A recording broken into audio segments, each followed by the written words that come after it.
Сега зборуваме на актуелни теми, нели првенствено зборуваме за кризата со млекото, а потоа и со моите гости и околу месната индустрија, месото и она што се случува на тој пазар. Македонија ќе се соочи со сериозна млечна криза и недостаток на млеко, предупредуваат пелагониските млекопроизводители кои што масовно ги продаваат кравите поради големи трошоци. Сточниот фонд во Пелагонија е преполовен, а државата не им исплатила субвенции за 2 години, велат тие таму. Па ајде да погледнеме многу повеќе детали и се разбира од самите сточари во прилогот кој што ни го подготви нашата колешка Емилија. Тони Петковски од битолското село Велушина има 10 молзни крави и годишно произведува 40 тони млеко. Но вели, со ниската откупна цена и без поддршка од државата, работи со загуба и млекопроизводството е веќе неисплатливо. Трошоците се големи, сточната храна скапа. Размислува како и најголемиот дел од пелагониските сточари, да ги продаде кравите кои семејството ги одгледува со генерации наназад. Ситуацијата со сточарството е многу тешка, 24/7 сме на терен, работа, храна, трошоци, еден куп, а цената на нашето произведено 1 литар млеко е многу ниска, субвенциите многу каснат. Да ги земаме редовно субвенциите, некако може да се покриваме, ама како што не е се редовни, ситуацијата е многу опасна. Струјата е многу поскапена, а се ние со струја молзиме, со струја раниме, јас имам водовод, нема потреба, иначе друго место му треба струја и вода да пијат. Горивата поскапени, значи сета оваа храна што ја јадат, сета е спремено преку горивото. Ако нема гориво, тракторите нема со што да спремиме, нема со што да ги нараниме. Сточниот фонд во Пелагонија е десеткуван, а производството на млеко драматично се намалува. Сточарите со години наназад предупредуваа и бараа поддршка од државата. Сега велат е веќе доцна, млеко ќе има се помалку. Додека млечната криза чука на вратите, пелагониските сточари ги продаваат кравите и велат дека на Македонија и се заканува најголемиот недостиг на млеко. И останатите сточари веќе губат надеж дека работите можат да се подобрат. Кој ќе го натераш ти в штала да оди со таа цена на млекото 25-26 денари, ќе го натераш некој да молзи. Нема, а кравата дневно ќе изе дупло тоа што го земаме ние. Една крава дневно ќе изе дупло. И ние остануваме секој месец сме натре и готово, ќе откажиме сите. Зборам лично и за мене дека ќе дојде ден ќе откажеме. И ќе пијат децата малите прашак од увоз од кој знае како и ќе пијат бебињата од тоа млеко. Не ми се плаќа нафтата што го носам секој ден млекото, го носам од Острет. Секој ден да носиш млекото, тоа е нафта. Па камо да ги држиш кравите, камо да се раниме ние. И дојде многу тешко. Не знам што ќе биде. Еден апел до министерот, ни обеќа дека после ребалансот на буџетот ќе бидат исплатени сите веднаш, како што речето е веднаш, и тоа веднаш, Господ знае кога ќе биде тоа веднаш. И нас ни треба помош. Пелагониските млекопроизводители и денеска побараа владата да им ги исплати субвенциите за 2 години наназад. Еден апел до министерот, ни обеќа дека после ребалансот на буџетот ќе бидат исплатени сите веднаш, како што речето е веднаш, и тоа веднаш, Господ знае кога ќе биде тоа веднаш. И нас ни треба помош. Кога ќе им биде исплатена државната помош на сточарите и дали државата има стратегија како ќе се справи со недостигот на млеко? Се прашањата што Телма ги упати до Министерството за земјоделство, на кои очекуваме одговор. Во меѓувреме, додека млекопроизводителите се на работа од екзистенцијата, малопродажната цена на млекото и млечните производи последните месеци уриваат рекорди. Веќе се најавува ново поскапување, а министерот за економија Крешник Бектеши рече дека ограничувањето на маржата за млекото и млечните производи која важи до крајот на овој месец ќе продолжи до крајот на годината, иако оваа мерка не го спречи вртоглавиот пораст на цените. После прилогот и проблематиката со млекото, благодариме на Емилија, да продолжиме со проблематиката која што имаме со месото и месната индустрија и се разбира на таа тема ќе зборуваме со господинот Никол Чебавовски, директор на Агенцијата за храна и ветеринарство. Добро утро, добре дојдовте. Добро утро. И Бојан Георгиевски, Сдружение на производувачи на свинско месо, нели, македонско прасе. Добре ни дојде повторно во утринската. Се дружиме секогаш кога имаме што да кажеме, се разбира со оваа проблематика и кога е сето тоа актуализирано, нормално апелираме и верувам дека се променија многу работи од последното гостување, нели? Па, одреден дел, да. Јас пред себе сакал да се заблагодарам на вашата телевизија, што секогаш ни испаѓа во пресрет и ни остава простор да ги искажеме нашите барања и проблеми што ги имаме, а со тоа да дојдат до надлежните и да се изнајде некое решение на проблемите што се соочуваме моментално, па и во иднина. Еве овде од прилогот производителите на млеко велат дека субвенциите им доцнат. Каква е ситуацијата кај вас? Имате ли добра поддршка од државата? Има ли нешто каде што треба да се пожалиме и да апелираме? Па, ние ги добивме субвенциите пред недела дена, а субвенциите законски наменски требаше да се исплатат во јуни месец. Така да тоа е многу каснење. Пред се 90% од фармите се уште не се обезбедија со храна и стварно ситуацијата е многу лоша и застрашувачка. Од секоја страна имаме закана, скапи енергенси, скапа храна, нема персонал, значи само иде од лошо према полошо. Ова стварно, ја би се изразил малце жаргонски, што ја не гледам светлина во тунелот, негде да искача. Да, само да појасниме за нашите гледачи што значи кога субвенциите доцнат или средствата кои што се планираат за еден сточар, фармер, нели, и така натаму, и земјоделец генерално. Тоа е законска обврска на државата да ни подпомага. Значи, поточно субвенциите се создадени да ги модернизираме фармите, да поправиме, да прошириме, да се инвестира во фармата, ама за жал овие 2 години веќе беа многу лоши, да кажам, полоши до сега сме немале од кога еве државата постои скоро 32-3 години. И ако во минатото со субвенциите се инвестираше, се подновувавме и ред други работи, сега субвенциите ги користиме да ги платиме старите долгови и плюс не се навременски исплатени. Тоа е уште поголем проблем. Сега не би сакал да навлегувам понатака, ама не е нарно работата.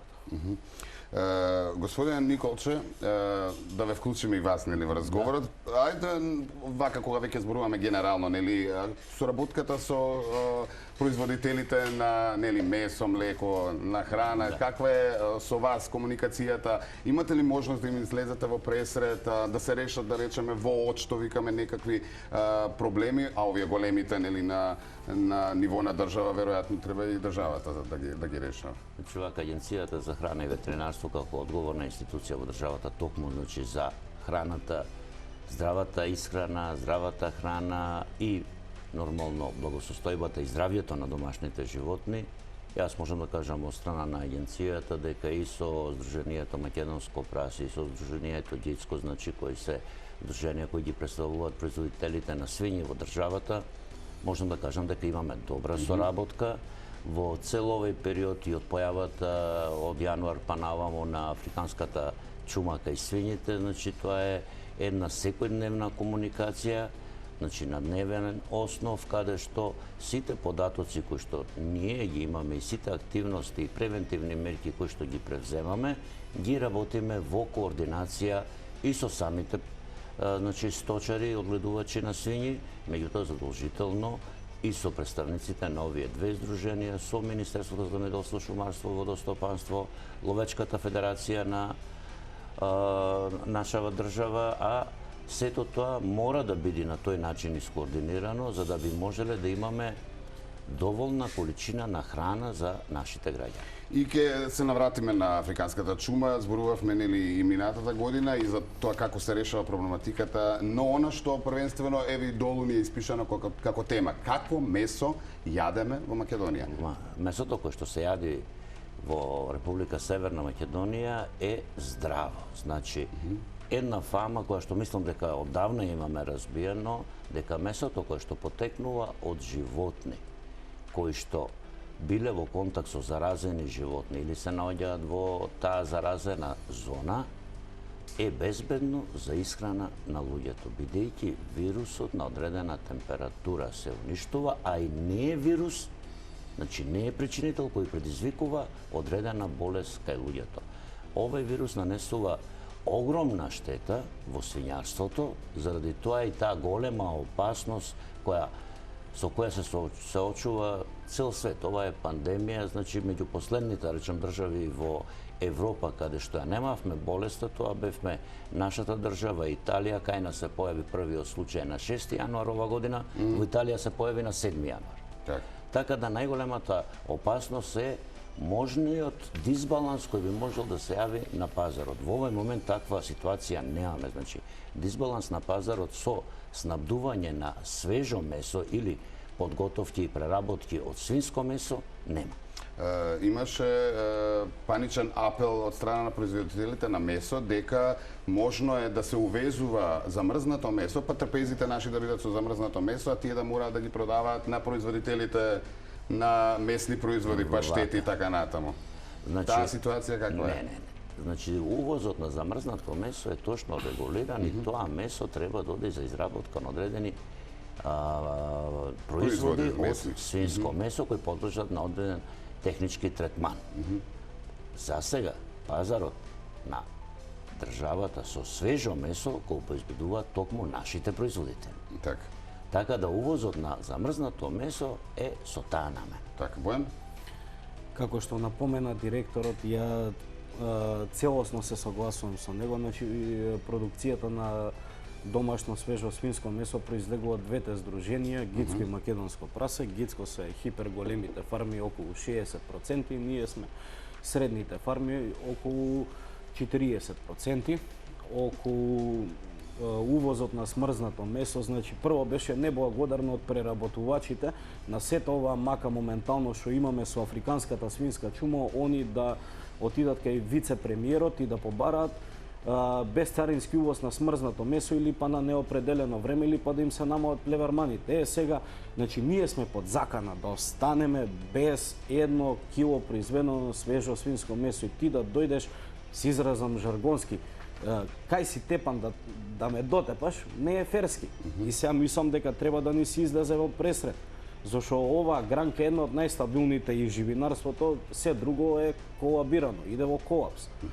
Ние, значи, свињарските фарми на ниво на цела Република Македонија произведуваме 100% за домашниот пазар за свежо свинско месо и покриваме околу 15 до 20% за преработката. Сега, значи од година во година се напредува, имаше и една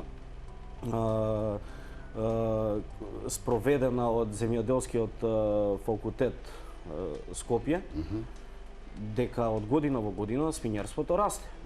И сега треба да се помогне. Посебно сега, кога имаме проблем, многу голем проблем со чумата. Да.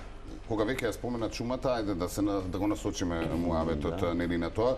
Каква е моменталната ситуација со африканската чума? Значи, африканската чума кај свињите, како што нагласив, е заболување, заразно, контагиозно заболување кое што се пренесува од животно на животно, меѓутоа вектор може да биде и човекот, значи преносител, која имаме случаеви на несовесно сопствеништво, одгледување на животните во несоодветни услови. Имаме ли таков случај во моментот во Македонија кај човек? Имам. Кај луѓето? Не.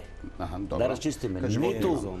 Не спаѓа во групата на зоонози. Значи, луѓето воопшто ни при контакт со свињи, домашни или диви, ни при конзумирање на месо, не можат да заболат од оваа болест. Значи, оваа болест е опасна само за свињите, конкретно за свињите, и опасноста лежи во тоа што се шири контагиозно меѓу ними, може да се шири преку отпадоци од храна, значи помија кој некојаш се користи во исхраната на животните, исто така може да се шири преку облеката, обувките, алатот со кој се работи од страна на луѓето, и она што е најпроблематично за цел свет, не само за нашата држава, тоа е немањето на лек или вакцина против оваа болест. Загубите се големи во свињарството во цел свет, Значи еве и баш вчера читав на страницата на ОИЕ, на Светската организација за здравје на животните, каде што нови жаришта повторно се појавуваат скоро во сите европски држави. Значи треба да научиме во овај нареден период како успешно, превентивно да се справуваме со последиците од болеста, а исто така треба да научиме да живееме и стопанисуваме со присуството на овој вирус. Заради тоа, агенцијата веќе од пред неколку години ги има категоризирано свињарските фарми според примена на биосигурносните мерки во 3 категории, значи со нисок, со среден и со висок ризик, односно според тоа како ги спроведуваат овие биосигурносни мерки. Голем дел од фармите се наоѓаат во категоријата со среден ризик, еден голем дел кој што навистина сериозно се занимава со производство на свињарство, дали се тоа помали комерцијални или поголеми комерцијални објекти, спаѓаат во категоријата на фарми со нисок ризик и за жал голем е бројот на домаќинства, значи тоа не се комерцијални објекти, тоа не е екзистенција првична на луѓето кои се занимаваат со одгледување на свињи, голем е бројот на домаќинства кои што одгледуваат по 2, 3, 4 свињи за тов, за собствени потреби, па може би нешто и продаваат, за да ги надоместат трошоците кои што им се јавуваат.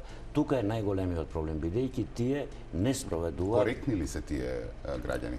Ајде фармите, нели, веројатно веќе се пикирани жариштата, комуникација има, сите појави досега, одговорност има ли? Сите појави на случаеви, сите случаеви кои што се откриени со исклучок на еден, сите други се токму во овие домашни одгледувалишта на одреден број на свињи. Само една фарма која што за жал се најде во, да не речеме, епицентарот на сите овие случувања, каде што во Виничка кршла, каде што се појави на малку поголема, на комерцијална, да речем, фарма, каде што беа унистени околу 400 грла од сите категории на животни, значи тука се мајки, подмладок, товеници, и во овој случај апелирам до сите граѓани кои се занимаваат со одгледување на свињи, било тоа да е комерцијално или да е за собствени потреби,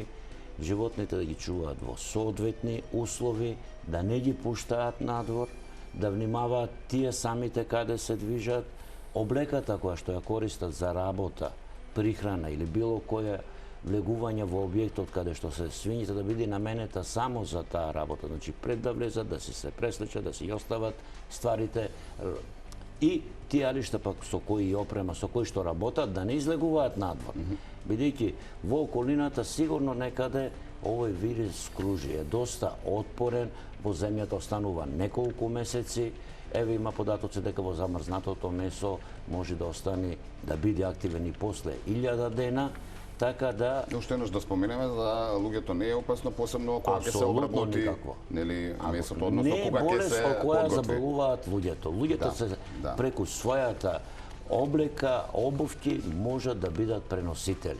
Главен резервоар на вирусот на свињата, на африканската чума кај свињите е дивата свиња, значи докажавме дека првиот случај кој што го имавме од Рамче е токму од дива свиња. Потекнува, значи, од дива свиња. Претпоставам дозволен е ловот во оние делови, така? Дозволен е ловот и бараме засилен острел, тука апелираме и до Ловечката федерација, концесионерите на ловиштата, има решение и од страна на агенцијата и од страна на Министерството за земјоделство, шумарство и водостопанство да се врши засилен острел на дивата свиња, бидејќи евидентно е по она што е на терен, бидејќи нема ниту Министерството точни податоци за тоа колкав е бројот на диви свињи, меѓутоа евидентно е дека нивниот број во последниве години е значително зголем.